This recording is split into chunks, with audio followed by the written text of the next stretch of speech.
தமிழர்கள் 20 பேர் சுட்டுக் கொல்லப்பட்ட விவகாரத்தில் ஹைதராபாத் உயர்நீதிமன்றத்தில் ஆந்திர அரசு பதில் மனுவை தாக்கல் செய்திருக்கிறது. அதன் விவரங்கள் புதிய தலைமுறைக்கு கிடைத்திருக்கிறது. அந்த பதில் அறிக்கையில் கூறப்பட்டிருக்கும் விவரங்கள் பற்றி செய்தியாளர் சுப்பையாவிடம் கேட்கலாம். சுப்பையா, இந்த அறிக்கையை யார் தாக்கல் செய்திருக்கிறார்கள், அதன் விவரங்கள் என்ன சொல்லுங்கள். கணேஷ், பாத்தீங்கன்னா அதாவது கடந்த ஏப்ரல் மாதம் 7ஆம் தேதி திருப்பதி அருகே உள்ள சேஷாசல வடப்பகுதி 20 தமிழர்கள், அதாவது கூலி தொழிலாக சென்ற 20 தமிழர்கள் சுட்டுக் கொல்லப்பட்டனர். இது தொடர்பாக மக்கள் உரிமை பாதுகாப்பு மையத்தின் சார்பில் ஆந்திர உயர்நீதிமன்ற வழக்கு தொடரப்பட்டது. இந்த வழக்கானது ஆந்திர உயர்நீதிமன்றத்தில் தற்போது நடைபெற்று வருகிறது. இந்த நிலையில் அங்கு ஆந்திர மாநில அரசுடைய கூடுதல் செயலாளர் உள்துறை செயலாளர் பதில் மனு ஒன்றை தாக்கல் செய்துள்ளார். அந்த பதில் மனுவில் 20 தமிழர்கள் சுட்டுக் கொல்லப்பட்ட விவகாரம் குறித்து பல்வேறு தகவல்கள் வெளியாகி அதில் கூறப்பட்டுள்ளது. இதற்கிடையே கால அவகாசம் கேட்டுள்ளனர். இதுகுறித்து இந்த வழக்கில் அதாவது அந்த சுட்டுக் கொல்லப்பட்ட 20 பேர் சுட்டுக் கொல்லப்பட்டனர். அதில் பாதிக்கப்பட்ட ஒருவரான முனுசாமி மனைவி ஆந்திர உயர்நீதிமன்றத்தில் வழக்கு தொடர்ந்திருந்தார். இதற்கிடையே அவரது சார்பில் இந்த வழக்கில் ஆஜராகி வந்த சென்னை உயர்நீதிமன்றத்துடைய வழக்கறிஞரும் பாட்டாளி நிகழ்ச்சியுடைய வழக்கறிஞர் பிரிவு தலைவருமான கே பாலு அவர்கள் இந்த வழக்கில் தொடர்ந்து ஆஜராகி வந்தார். இப்ப அவர்கிட்ட இந்த பதில் மனு குறித்த விவரங்கள் அவருக்கு கேட்போம். ஐயா வணக்கம். அதாவது இந்த ஆந்திர மாநில உயர்நீதிமன்றத்தில் தாக்கல் செய்யப்பட்டுள்ள பதில் மனுவில் என்ன அம்சங்கள் குறிப்பிடப்பட்டிருக்கு?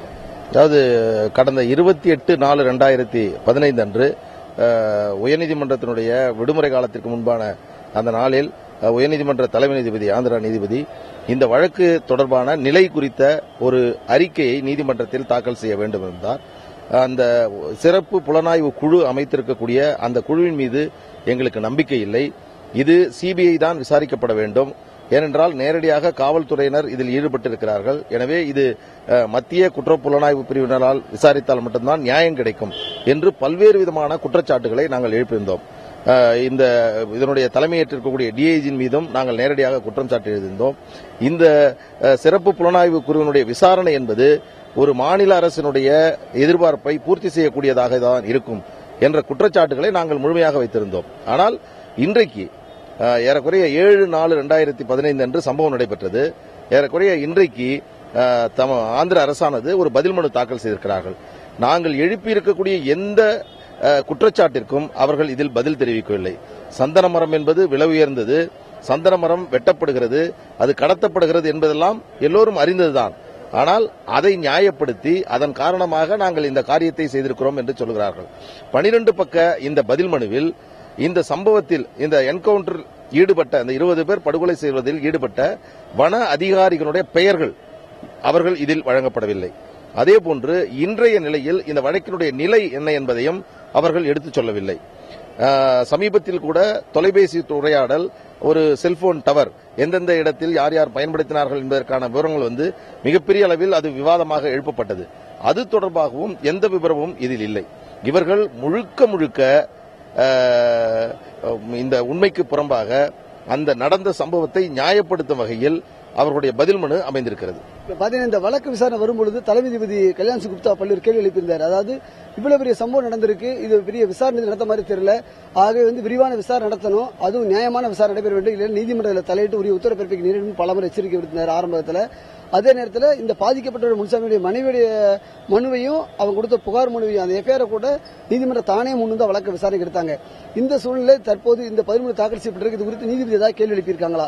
அதாவது நேற்றைய தினம் இதற்கு முன்பு திரு கல்யாண் ஜோதி சென்குப்தா அவர்கள் விசாரணை நடத்திய போது நடந்த முன்னேற்றம் புதிதாக வந்திருக்கக்கூடிய தற்காலிக நீதிபதியிடம் இதில் இல்லை. காரணம் என்னவென்று சொன்னால், அவரை பொறுத்தவரையில் இந்த வழக்கில் அந்த முதல் தகவல் அறிக்கை கொலை வழக்காக பதிவு செய்வதற்கு அவர் காரணமாக இருந்தார். மீண்டும் பிரேத பரிசோதனை நடத்தப்பட வேண்டும் என்பதை உறுதி செய்தார். சிறப்பு புலனாய்வு குழு அமைக்கப்பட வேண்டும் என்பதை அரசின் அனுமதியை பெற்று அதற்கான உத்தரவாக அதை பிறப்பித்து சிறப்பு புலனாய்வு குழுவும் நியமிக்கப்பட்டது. அவர் அடுத்த விசாரணையினுடைய முன்னேற்றம் என்ன என்பதை அறிந்து கொள்ள வேண்டும். அதோடு இது விடுமுறை காலம், எனவே விடுமுறைக்கு பிறகு இதை விசாரணைக்கு எடுத்துக்கொள்ளும் என்று சொல்லுகின்ற பொழுது 20 பேர் படுகொலை செய்யப்பட்ட வழக்கு கொலை வழக்காக பதிவு செய்யப்பட்டிருக்கிறது. இந்த நாள் வரை இதுவரையில் ஒருவர் கூட கைது செய்யப்படவில்லை. அதை நீதிமன்றம் கேள்வி எழுப்பவில்லை. அதோடு இந்த வழக்கில் யார் யார் அந்த என்கவுண்டரில் ஈடுபட்ட அதிகாரிகள், அப்பொழுது அந்த பணியில் இருந்தவர்கள் யார் என்பதற்கான பட்டியலை இதுவரையில் அவர்கள் பெறவில்லை. அதோடு இப்போ தேசிய மனித உரிமை ஆணையம் இதை சிபிஐக்கு மாற்ற வேண்டும் என்றும் அதற்கு 5 லட்சம் ரூபாய் நிவாரணம் வழங்க வேண்டும் என்றும் வழங்கிய உத்தரவை மிக அவசர வழக்காக ஆந்திரா உயர்நீதிமன்றத்தில் தாக்கல் செய்து அதற்கு தடை பெற்றிருக்கிறார்கள். இதன் மூலம் ஆந்திர அரசு இந்த வழக்கை நேர்மையாக நடுநிலையோடு நடத்துவதற்கு தயாராக இல்லை என்பது மிக தெளிவாகிறது. இந்த வழக்கை பொறுத்தவரையில் இந்த 12 பக்க பதில் மனு ஒரு உள்துறை சிறப்பு செயலாளரால் தாக்கல் செய்யப்பட்டிருக்கிறது. ஆனால் இந்த வழக்கை நடத்தக்கூடிய ரவிசங்கர் ஐயனார் என்று சொல்லக்கூடிய அந்த டிஐஜி இந்த வழக்கில் நாங்கள் எத்தனை பேரை விசாரித்தோம், எத்தனை ஆவணங்களை கைப்பற்றினோம், நேரடியாக சம்பவ இடத்திற்கு சென்றோமா, இது கைது செய்யப்பட வேண்டிய அவசியம் இருக்கிறதா என்பது குறித்து எந்தவிதமான பதில் மனுவும் இதுவரையில் தாக்கல் செய்யப்படவில்லை. வெறும் இந்த வழக்கை இந்த பதில் மனு தாக்கல் செய்யப்பட்டிருக்கிறது. அதற்கு முன்பு திரு கல்யாண் ஜோதி சென்குப்தா அவர்கள் 60 நாளுக்குள் விசாரணை முடிக்க வேண்டும். எனவே இந்த வழக்கை 29/7 இந்த மாதம் 29ஆம் தேதிக்கு இந்த வழக்கை ஒத்திவைத்திருக்கிறேன் என்று சொல்வது அடிப்படையாக நாங்கள் எழுப்பி இருக்கக்கூடிய கோரிக்கைகளுக்கு எதிரானது. இந்த வழக்கை நேர்மையாகவும் பாரபட்சம் இல்லாமல் நடத்தணும்னு சொல்லி தான் நீதிமன்றம் சொல்லியிருந்தது. தற்போது விசாரணை பொறுத்தவரை நீங்க சரியா நடைபெறலன்னு சொல்றீங்க. இன்னொன்னு இப்ப இது அந்த 13 பொறுத்தவரை கூடுதல் அறிக்கை தாக்கல் செய்ய வாய்ப்பு இருக்கு. அந்த அறிக்கையில் ஏதாவது அம்சங்கள் இடம்பெற வாய்ப்பு இருக்கா? ஏன்னா இப்ப 13 பொறுத்தவரை ஒரு முழுமையா இடம்பெறாத ஒரு சூழ்நிலை காணப்படுது. அப்ப 13 அடுத்து அறிக்கை தாக்கல் செய்ய வாய்ப்பு இருக்கு. அது 16ஆம் தேதி அறிக்கை தாக்கல் செய்ய வாய்ப்பு இருக்கா சொல்றாங்க. அதுல முழுமையான விவரங்கள் வெளியே வர வாய்ப்பு இருக்கா? இல்ல, இதுல நிச்சயமாக இவர்களை நம்பி இதில் எதுவுமே நடக்காது. முழு பூசணிக்காயை சோற்றில் மறக்கும் முயற்சியை ஆந்திர அரசு செயல்படுகிறது. 20 பேர் படுகொலை செய்யப்பட்டிருக்கிறார்கள். அங்கு துப்பாக்கிச்சூடு நடத்தப்பட்டிருக்கிறது. அதிகாரிகள் அதில் இடம்பெற்றிருக்கிறார்கள். அதில் இருக்கக்கூடிய செல்போன் டவர் என்று சொல்லக்கூடிய இந்த ஆவணங்களை கைப்பற்றினாலே இது ஒரு திட்டமிட்டு நடத்தப்பட்ட படுகொலை என்பதை வெளிச்சத்திற்கு கொண்டு வர முடியும். ஆனால் இங்கு மாநில அளவில் இருக்கக்கூடிய அதிகாரிகள் அந்த மாநிலத்திற்குட்பட்ட வன அதிகாரிகளை கைது செய்யும் நிலையில் அவர்கள் இல்லை. அதோடு இது மாநில அரசினுடைய தலைமை அளவிற்கு தொடர்புடையதாக இருப்பதனால் மத்திய குற்றப்புலனாய்வு சிபிஐ விசாரணை செய்தால் மட்டும்தான் இந்த உண்மை வெளிவரும். இந்த 2 மாத காலத்திற்கு இந்த வழக்கு விசாரணையை அவர்களே நடத்தட்டும் என்று சொன்னால், அவர்கள் நடத்தி முடித்து அதனுடைய இறுதி அறிக்கையை நீதிமன்றத்தில் தாக்கல் செய்தார்கள் என்று சொன்னால் அதில் எந்த பயனும் இருக்கப் போவதில்லை. மீண்டும் இந்த வழக்கு சிபிஐ விசாரணைக்கு வரும்பொழுதுதான் பல்வேறு விதமான உண்மைகள் வெளிவரும். இன்று வரை மறு பிரேத பரிசோதனையுடைய அறிக்கை எங்களுக்கு வழங்கப்படவில்லை. இன்று வரை இந்த வழக்கில் தொடர்புடையவர்கள் யார் என்பது தெரியவில்லை. எனவே இந்த நிலை என்பது சற்று வருத்தம் அளிக்கக்கூடியதாக தான் இருக்கிறது. நீதிமன்றம் தன்னுடைய இந்த வழக்கில் காட்டக்கூடிய கவனத்தை சற்று குறைத்திருப்பதாகத்தான் நாங்கள் அறிகிறோம். பாத்தீங்கன்னா இப்ப ஆந்திர அரசானது இந்த வழக்கை பொறுத்தவரை முன்பு அந்த பகுதியுடைய கிராம நிர்வாக அதிகாரி இது விசாரணை நடத்தியிருந்தாரு. அப்புறம் வட்டார அலுவலர் விசாரணை நடத்தினாரு.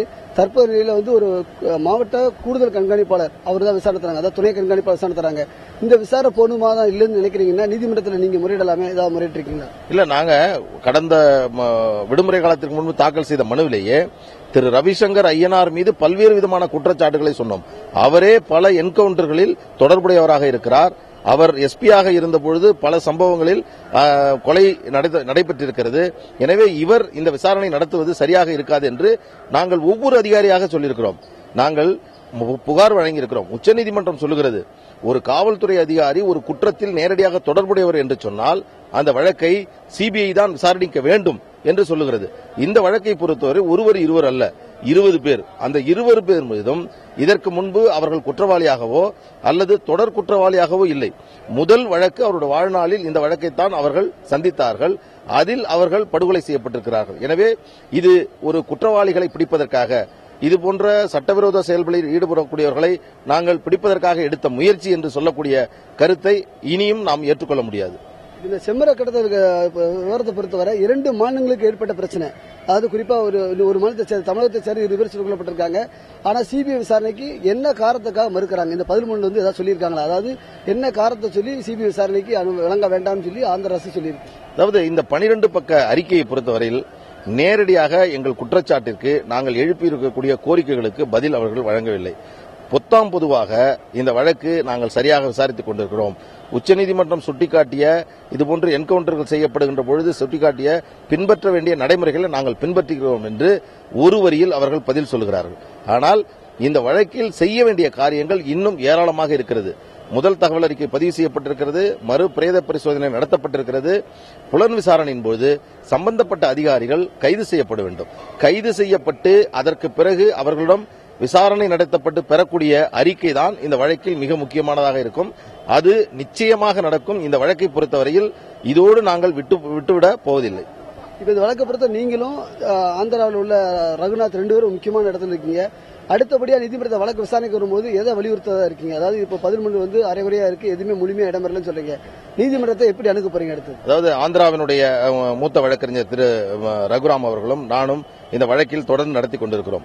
இதுவரையில் நடந்த முன்னேற்றங்கள் ஒரு ஏற்புடையதாகத்தான் இருக்கிறது. ஆனால் தற்பொழுது நடந்திருக்கக்கூடிய நிகழ்ச்சி, இதற்கு முன்பு உங்களுக்கு கூட தெரியும், இந்த வழக்கை நாள்தோறும் தினந்தோறும் இந்த வழக்கை விசாரணைக்கு எடுத்துக்கொண்டார்கள். ஆனால் 3 வாரங்கள் எந்தவிதமான காரணமும் இல்லாமல் ஒத்திவைத்திருப்பதன் காரணமாக இந்த வழக்கை மூடி மறைத்து விட வேண்டும் என்ற ஒரு முயற்சி இதன் பின்புலமாக இருப்பதாக அறிகிறது. ஒருவேளை ஹைதராபாத் உயர்நீதிமன்றத்தில் எங்களுக்கு இதுக்கு நியாயம் கிடைக்கவில்லை என்று சொன்னால் உச்சநீதிமன்றத்தை நாடுவதற்கும் நாங்கள் தயங்கப் போவதில்லை. இந்த வழக்கை பொறுத்தவரை கணேஷ் பாத்தீங்கன்னா, இந்த வழக்கை பொறுத்தவரை தற்போது தாக்கல் செய்யப்பட்டுள்ள காவல்துறை தரப்பில், அதாவது ஆந்திர அரசின் தரப்பில் தாக்கல் செய்யப்பட்டுள்ள அந்த பதில் மனுவில் முழுமையான விவரங்கள் எதுவும் இடம்பெறவில்லை என்றும் ஒரு கண்துடைப்பாகத்தான் அந்த பதில் மனுவை தாக்கல் செய்வதாக தெரிவித்துள்ளார். ஒருவேளை ஆந்திர உயர்நீதிமன்றத்தில் சரியான தீர்வு கிடைக்காவிட்டால் உச்சநீதிமன்றத்தை நாடப்போவதாகவும் தெரிவித்துள்ளார் கணேஷ்.